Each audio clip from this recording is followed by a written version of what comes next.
Sa tulong nitong BBMT, may susulong natin ang lokal na ekonomiya, may papakita ang yaman ng ating kultura at mabibigyan ng mas maraming oportunidad sa pag-uunlad dito sa sektor ng turismo.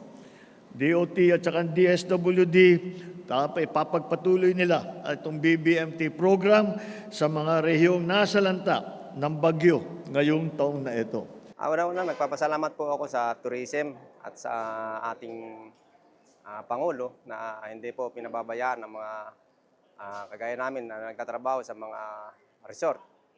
Maraming salamat po sa tourism. Bali po yung maibibigay po sa aming tulong, malaking bagay po para po sa amin yon.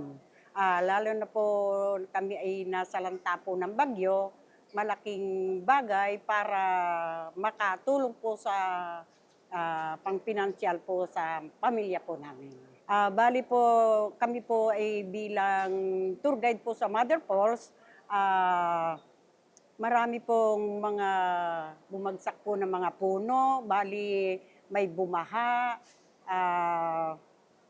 hindi po agad-agad makakarating po ang mga turista po doon, kaya hindi po kami agad-agad makakapagtrabaho po. Ilang araw din po kami hindi nakapasok. Bilang tour guide po, para po sa ating Pangulong Ferdinand Marcos, kami po yung nagpapasalamat po sa inyo na kami po ay napansin po ninyo para kami po ay bigyan ng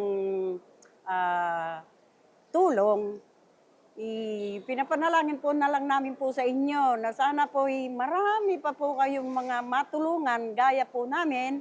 At sa tourism po naman, sa kanila din po, nakasalalay po yung aming mga trabaho, gaybayan po kayo ni Lord. Sana po ay pagpatuloy po natin itong mga gawain ganito. Sa DSWD po, ganun din po ang aming taus-pusong pasasalamat. Yun din po sa aming mga kasamahan, naway gabayan din po kayo at mapalawig po natin itong turismo po natin.